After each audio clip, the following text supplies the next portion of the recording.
मैं भारत हूँ, भारत है मुझमें, मैं ताकत हूँ, ताकत है मुझमें। हम भारत को नतमस्तक है, हम योद्धा के दो हस्तक है, हम भारत भाग्य विधाता है, हम भारत के मतदाता है। मतदान मतदान देने जाएंगे भारत के लिए। આકાશવાણી અમદાવાદ વડોદરા પ્રાદેશિક સમાચાર વિભાગ રજૂ કરે છે કાર્યક્રમ ભારત વિકાસ ડાયરી.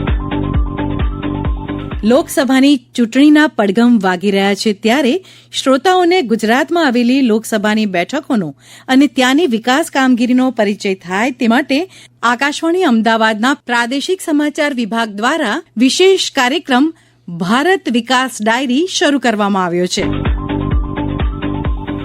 નમસ્કાર શ્રોતા મિત્રો, હું છું હિના મોદી અને આપ સાંભળી રહ્યા છો કાર્યક્રમ ભારત વિકાસ ડાયરી. મિત્રો, આજના 20મા અંકમાં અમે આપને લઈ જઈશું પોરબંદર લોકસભા મતવિસ્તારમાં. સુદામાની મૈત્રી ને ગાંધીજીની ગરિમા હજી હે મુખે આવો જુઓ પછી કહેજો પોર હીરું પોરબંદર કે આવો જુઓ ને પછી કહેજો और हीलू पोरबंदर के मुझे.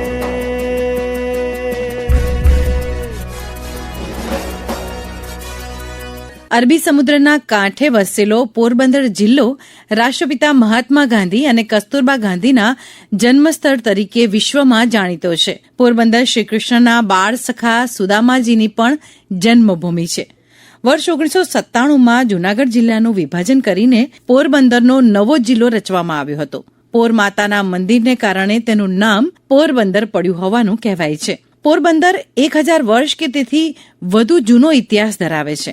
વળી તે સૌરાષ્ટ્રના પ્રાચીન ગણાતા શહેરોમાં વિશિષ્ટ સ્થાન ધરાવે છે. દેશી રાજ્યોનું વિલીનીકરણ થયું તે અગાઉ 1857થી 1948 સુધી તો તે સૌરાષ્ટ્રનું બીજા વર્ગનું દેશી રાજ્ય હતું અને જેઠવા વંશના રાજવીઓ ત્યાં રાજ કરતા હતા. પોરબંદર જિલ્લામાંથી એશિયાનો સર્વશ્રેષ્ઠ લાઇવ સ્ટોન અને ચોક પાવડર મળી આવે છે. આ ક્ષેત્રની મુખ્ય આવકમાં ખેતી અને સમુદ્ર કિનારે વસેલા માછીમારી આવકના સ્ત્રોત છે. પોરબંદર બારમાસી બંદર પણ ધરાવે છે. અહીં કોસ્ટગાર્ડનું હેડક્વાર્ટર અને નેવીનું નેવલ લેસ પણ છે. પોરબંદર જિલ્લાનો વિસ્તાર 2298 ચોરસ કિલોમીટર છે. આ જિલ્લાને 105 કિલોમીટર લાંબો દરિયા કિનારો મળેલો છે. આ જિલ્લામાં 186 ગામો આવેલા છે. સાક્ષરતાનું પ્રમાણ 69% છે. આ વિસ્તારમાં આવેલી બરડાની ડુંગરમાળા જામનગર તરફ વિસ્તરેલી છે. અહીંયા અસ્માવતી, સોરતી, કમાન, કાલિંદરી, મિનસર, ભાદર, ઓઝદ, સુખભાદર નદીઓ વહે છે, જે અંતે અરબી સમુદ્રને મળે છે. પોરબંદર લોકસભા મતવિસ્તારની વધુ માહિતી આપે છે અમારા પ્રતિનિધિ. પોરબંદર લોકસભા બેઠકમાં જિલ્લાની પોરબંદર અને કુતિયાણા વિધાનસભા બેઠકનો સમાવેશ થઈ જાય છે. તે ઉપરાંત રાજકોટ જિલ્લાની ગોંડલ, જેતપુર અને ધોરાજી 3 બેઠકો અને જૂનાગઢ જિલ્લાની માણાવદર અને કેશોદ 2 વિધાનસભા બેઠકનો સમાવેશ થાય છે. પોરબંદર લોકસભા બેઠક પર કુલ 17,62,602 મતદારો નોંધાયેલા છે, જેમાં 8,53,050 સ્ત્રી મતદારો અને 9,09,529 પુરુષ મતદારો નોંધાયેલા છે. ગત લોકસભાની ચૂંટણીમાં 57% મતદાન થયું હતું.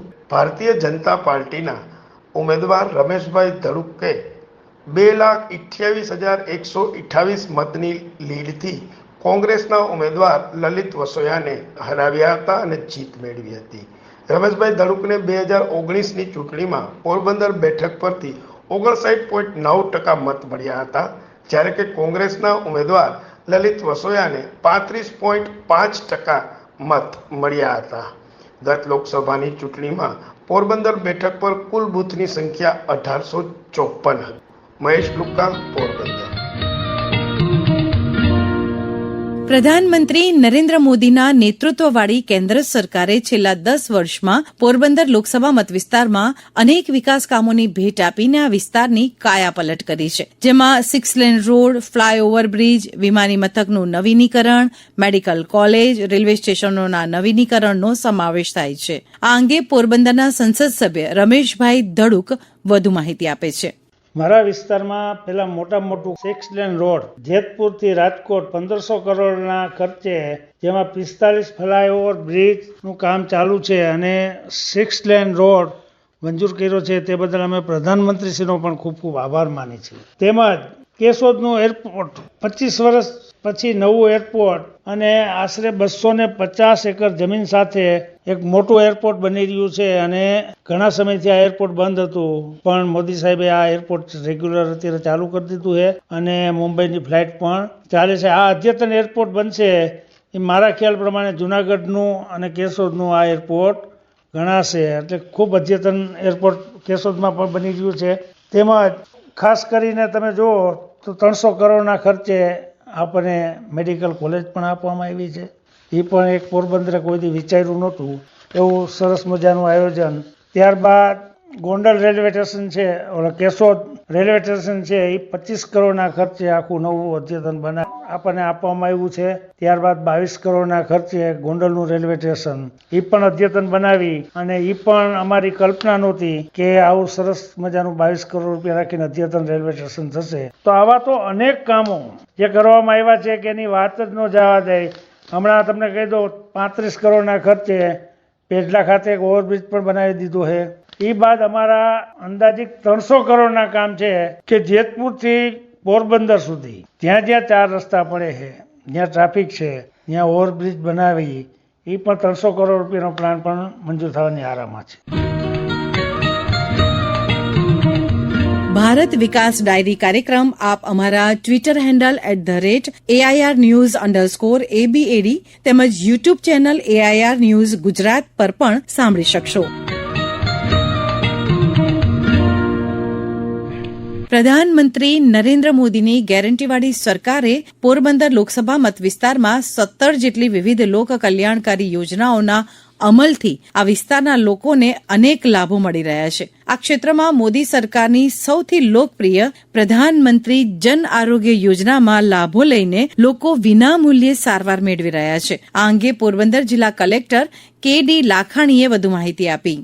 પોરબંદર જિલ્લામાં માનનીય વડાપ્રધાન શ્રી દ્વારા જે અમલમાં મૂકવાની જે યોજનાઓ છે એમાંથી એક સૌથી વધારે લોકોપયોગી અને લોકોમાં ખૂબ જ પ્રિય એવી જે યોજના છે અને લોકોને ખૂબ જ ઉપયોગી થાય છે એવી એક યોજના છે પ્રધાનમંત્રી જન આરોગ્ય યોજના, PMJY કાર્ડ જેમાં આપવામાં આવે છે. આ કાર્ડ કુટુંબની દરેક વ્યક્તિને આપવામાં આવતું હોય છે અને પોરબંદર જિલ્લામાં પણ વહીવટી તંત્ર અને આરોગ્ય વિભાગના આ વિકસિત ભારત યાત્રા જે થઈ હમણાં, એ દરમિયાન પણ ખૂબ જ સારી કામગીરી થઈ છે અને એને કારણે પોરબંદર જિલ્લાની જે ટોટલ વસ્તી છે 6.5 લાખની આસપાસ, એ પૈકી 3 લાખથી પણ વધુ લોકોને આ PMJY કાર્ડ આપવામાં આવેલા છે અને એનો લાભ ઘણા બધા લોકોએ લીધેલો છે અને એની સક્સેસ સ્ટોરીઝ પણ ઘણી બધી થયેલી છે અને લાભાર્થીઓના પ્રતિભાવો પણ ખૂબ જ સારા આવ્યા છે. એમાં 10 લાખ સુધીનું આરોગ્ય માટેની સહાય મળે છે. એનો ઘણા બધા લોકોએ, ગરીબ લોકોએ ખૂબ જ લાભ લીધો છે. અને એની સાથે સાથે આયુષ્યમાન ભારત હેલ્થ એકાઉન્ટ જે આભા કાર્ડ તરીકે ઓળખાય છે, એ પણ આપણે ત્યાં લગભગ 4,81,000 ઉપરાંતના આવા કાર્ડ જનરેટ થયેલા છે અને એમાં લોકોને પોતાની હેલ્થની હિસ્ટ્રી એમાં રાખવામાં આવે છે. આ રીતે આરોગ્ય છે એ સૌથી મહત્વનો વિષય છે અને એ બાબતમાં પ્રધાનમંત્રીશ્રીની જે આ યોજના છે PMJY કાર્ડની યોજના, એનો ભરપૂર લાભ પોરબંદર જિલ્લાએ પણ લીધેલો છે અને એના માટે ઘણા બધા લોકો તરફથી સરકારને પણ ખૂબ જ એની સરાહના થયેલી છે.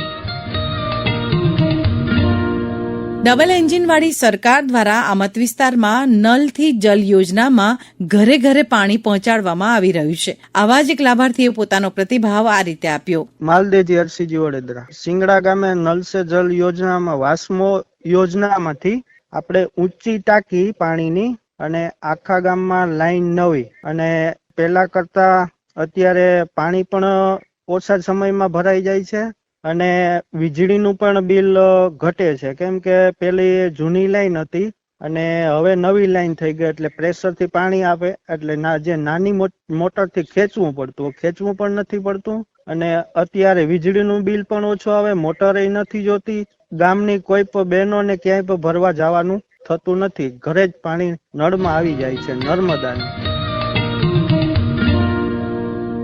પ્રધાનમંત્રી નરેન્દ્ર મોદીની સૌનો સાથ, સૌનો વિકાસ અને સૌનો વિશ્વાસવાળી સરકારે પોરબંદર લોકસભા મતવિસ્તારમાં આવેલા પ્રવાસન ધામોનો વિકાસ કર્યો છે. માળખાકીય સુવિધાઓ જેવી કે રોડ, રસ્તાઓ, બીચ, નવી શાળા કોલેજોનું નિર્માણ કરીને સામાન્ય માણસની સુખાકારીમાં વધારો કર્યો છે. આવા જ એક સામાન્ય નાગરિકે પોતાનો પ્રતિભાવ આ રીતે આપ્યો.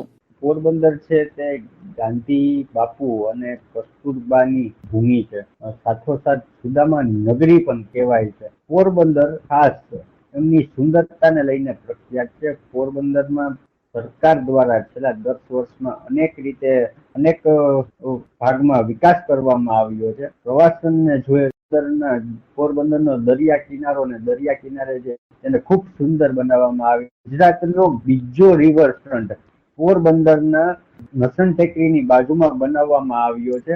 તો મુસાફરો માટે રેલવે સ્ટેશન છે તેને પણ નવું બનાવવામાં આવ્યું છે, બસ સ્ટેન્ડ ને પણ બનાવવામાં આવ્યું છે અને એરપોર્ટ છે.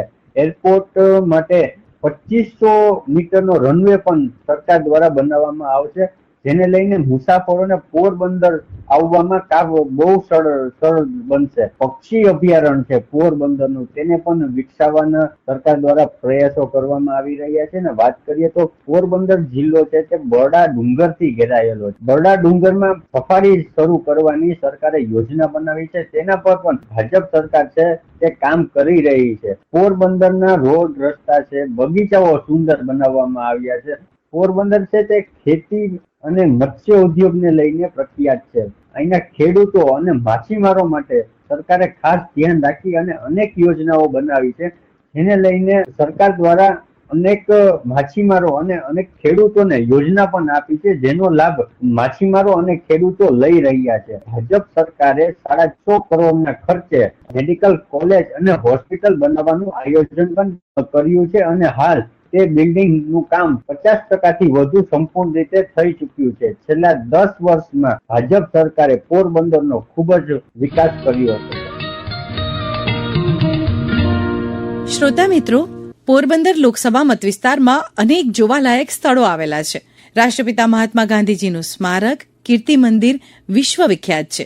અહીં ગાંધીજીના સાહિત્યનું પુસ્તકાલય, પ્રાર્થના ખંડ, કાતણ ખંડ, બાલ મંદિર, ગાંધીજી અને કસ્તુરબાના પૂર્ણ કદના તૈલચિત્રો તેમજ ગાંધીજીના જીવનના દ્રશ્યો તથા 79 દીપકોથી યુક્ત મંદિર આવેલું છે. કસ્તુરબા ગાંધીનું જન્મસ્થળ પોરબંદર, ઐતિહાસિક બરડો ડુંગર, જાંબુવનની ગુફા, માધવરાયજીનું મંદિર, માધવપુરમાં આવેલું કૃષ્ણ અને રૂક્ષ્મણીના લગ્નનું સ્થળ, બડેજમાં આવેલું સોલંકી યુગનું ઐતિહાસિક મંદિર, પ્રખ્યાત સંત શ્રી જલારામ બાપાનું મંદિર, બૌદ્ધ ધર્મની ગુફા, સૂર્ય મંદિર, વિષ્ણુ મંદિર, ઓશો આશ્રમ, કાચબા ઉછેર કેન્દ્ર અને પોરબંદરની ચોપાટી જોવા તો મોટી સંખ્યામાં સહેલાણીઓ ઉમટી પડે છે. આ ક્ષેત્રના વેપારીઓ, કલાકારો, ઉદ્યોગપતિઓ, વિદ્વાનો, ભક્તો, કવિઓ અને કેળવણીકારોએ દેશ વિદેશમાં સારી પ્રતિષ્ઠા ઊભી કરી છે.